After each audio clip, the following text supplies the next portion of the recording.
میں رہا، پھر جنات نے اس کو رہا کیا۔ وہ جب انسانوں میں آیا تو ان کو جنات کے واقعات سنایا کرتا تھا، لوگوں کی سمجھ میں نہیں آتے تھے، تو لوگوں میں محاورہ بن گیا کہ یہ حدیث و خرافہ، یہ خرافہ کی بات ہے بھائی چھوڑ۔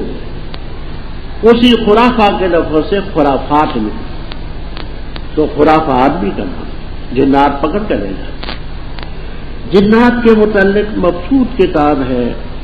علامہ بدر الدین شبلی رحمہ اللہ تعالی کی، 2 جلدوں میں ہے، احکام المرجان فی احکام الجان، احکام ٹیلے،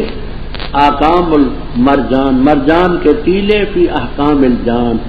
بدر الدین شبلی رحمہ اللہ تعالی علامہ ذہبی رحمہ اللہ تعالی کے شاگرد تھے، بڑے